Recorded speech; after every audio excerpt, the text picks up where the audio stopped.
What's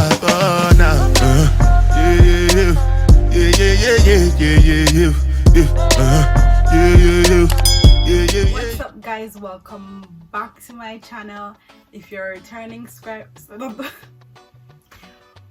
let's go again. 2 hours later.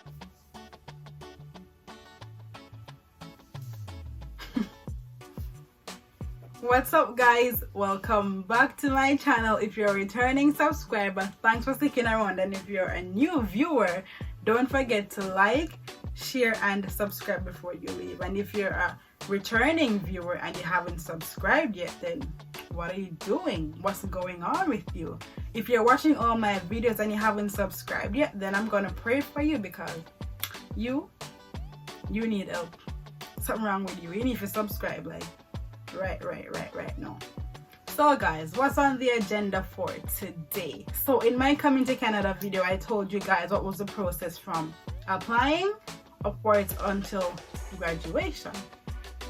So I know someone must be wondering, Sasir, you have graduated and you're still in Canada, so what's the deal? What's going on with you? Did you know? But nah. On my side, we don't do that. We do things the right way. So today I'm gonna tell you guys what's the process after graduation onwards, so stay tuned for the video.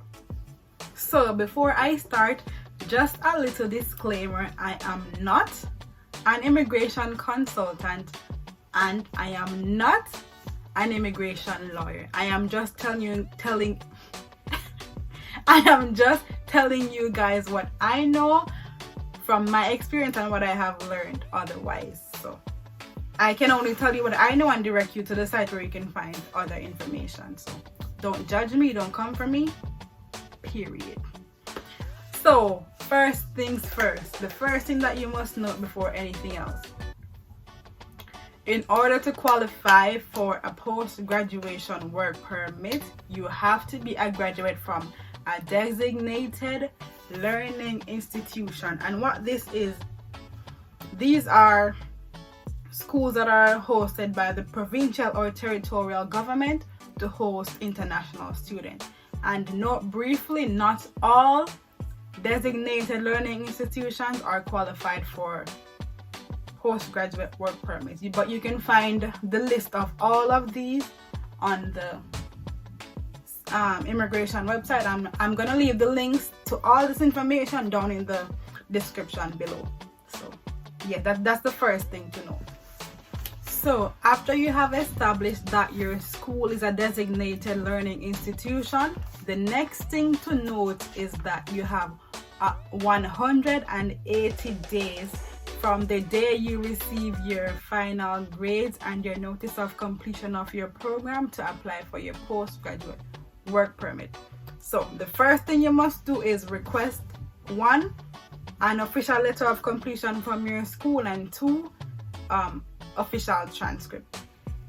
All right, after you do that, the next thing that you must do is to check that 1, your study permit is still valid, and 2, your passport is still valid. And the reason for this is, for your study permit, it must have been valid at some point during these 180 days that you have to apply. If your study permit expires before you get your final grades, then you have 2 options. You can either change your status to visitor, or you can leave Canada and apply in your home country for the permit. However, if your study permit expires after you get your final grades but before you actually do the application for the permit, then you have 90 days to apply for the permit and change your status to restore your status as a student. And if these 90 days have passed, then you have to leave Canada, period. I don't know what to tell you about that. If these 90 days have passed and you do nothing, then you have to go. You got to go. And to restore your status, the fee is $355, and you would just submit your receipt of this payment along with your postgraduate work permit application. Also, another reason why it's good to ensure that your study permit is valid before you apply is because if your study permit has expired before you apply, then you cannot work until you hear a decision on your work permit. But if it's valid, then you can work up until you hear a decision. So you either can be working and making money or not working and making money.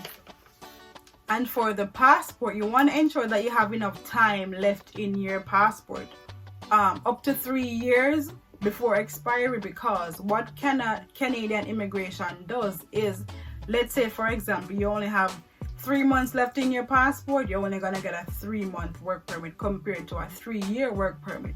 So you got to ensure that you have up to 3 years before expiry before you actually apply. If not, then you need to renew your passport and then put in your application.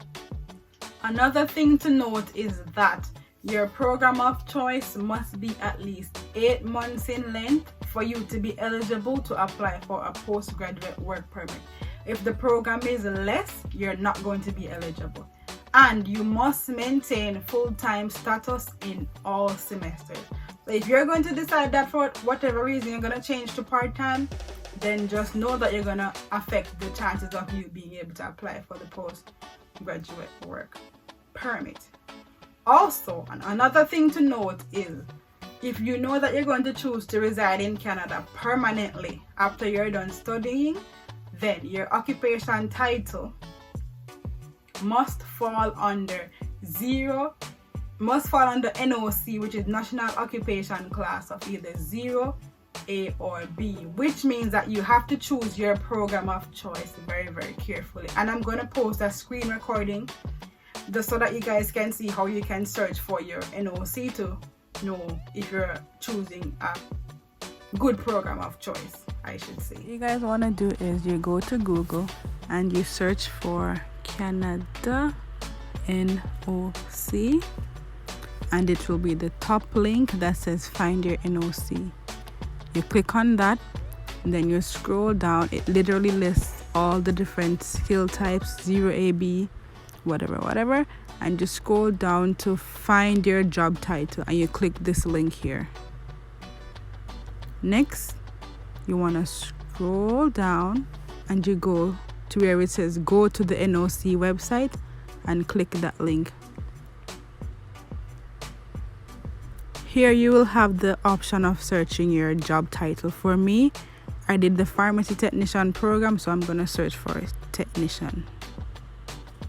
Oh, can't spell technician, and search.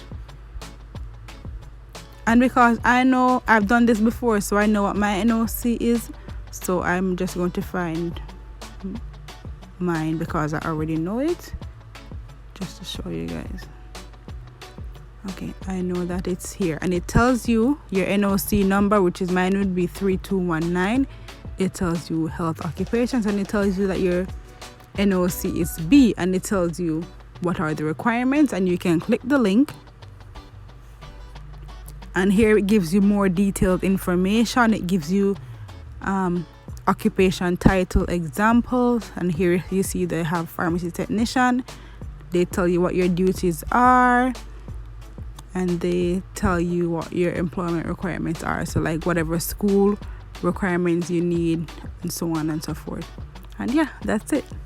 Just so I don't confuse you guys, the NOC comes in when you're going to apply for your permanent residence, which comes after the work permit, but that's going to be another video, you know, when that's going to be another video. So yeah, just so I don't confuse you guys, it's work permit then permanent residence, but you need to ensure that your occupation title falls under either one of those NOCs to be able to move on to applying for your permanent residence.